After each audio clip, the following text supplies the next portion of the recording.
Ei, pessoal, eu vim aqui trazer um depoimento da Silvia sobre uma sessão que a gente fez no comecinho da pandemia. A gente está no final de uma sessão gravada, essa sessão aqui, depois corre lá para ver. Mas antes disso, a gente já fez algumas sessões, né, Silvia?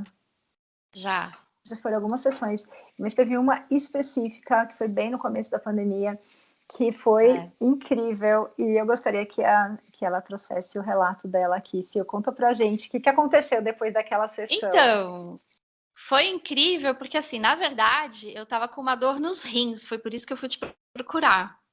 E eu tava com muito medo, assim, de até de ir no médico por conta da pandemia, de sair de casa, naquela quarentena. Então eu falei, não, eu preciso me cuidar e resolver essa dor sozinha. Eu tava ficando com uma infecção nos rins. Uhum. E rim é medo, né? Aí eu tava com isso, é medo, eu tava com muito medo. E eu tava com medo, assim, da pandemia, com medo da gente ficar doente, eu tava com medo de não ter dinheiro, porque de cara, quando começou a pandemia, foi aquele susto, aquele baque, eu falei, nossa, eu não vou receber, os meus clientes não vão pagar, o meu ex-marido estava falando que os clientes dele também não estavam pagando, então ele não sabia como ele ia poder pagar a pensão dos meninos, e tava aquele papo, né, do pessoal estocando papel higiênico, falando que ia faltar coisa no supermercado, e eu morrendo de medo, e eu ia no supermercado, eu via as pessoas de máscara, e eu ficava muito apavorada, eu ficava assim, ficava mal. E foi bem engraçado, né? Porque daí a gente fez a sessão, eu saí da sessão e fui no supermercado. E aí eu fiquei tranquila, não fiquei mais assim, me sentindo mal, apavorada, aquela angústia, né? Porque tinha uma angústia, um medo, passou.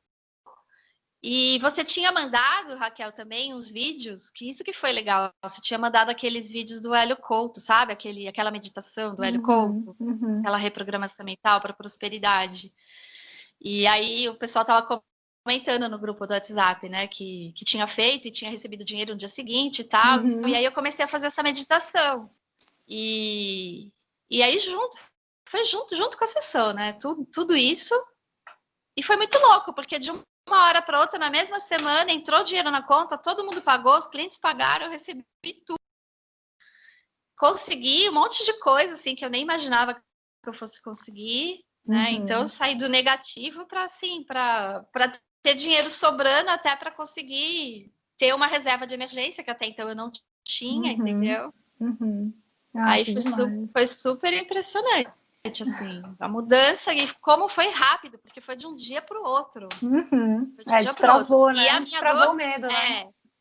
E a dor nos rins, que era já uma infecção que eu tava começando a ter, não deu nada. Fiz exame e tudo e zerou. Não precisei ir em médico, não precisei fazer nada. Que legal. Resolveu. Liberando o medo, né? Isso é importante. Sim. E se você tem essa sensação de medo, comenta aqui embaixo. Eu tenho medo e fala medo do quê? Medo é um dos sentimentos mais comuns que a gente tem entre os seres humanos. E ele atravanca muito a nossa vida. Você vê que quando assim, eu consegui liberar esse medo, os rins voltaram a funcionar e um monte de coisa começou a acontecer de legal, né? Então vai destravando mesmo, é bem bacana. Então comenta aqui embaixo o que você achou dessa história da Silvia. E deixa o seu joinha, já se inscreve no canal para a gente continuar divulgando esses conteúdos incríveis que a gente tem por aqui. Sil, brigadão, viu, pela compartilhar aí. Imagina.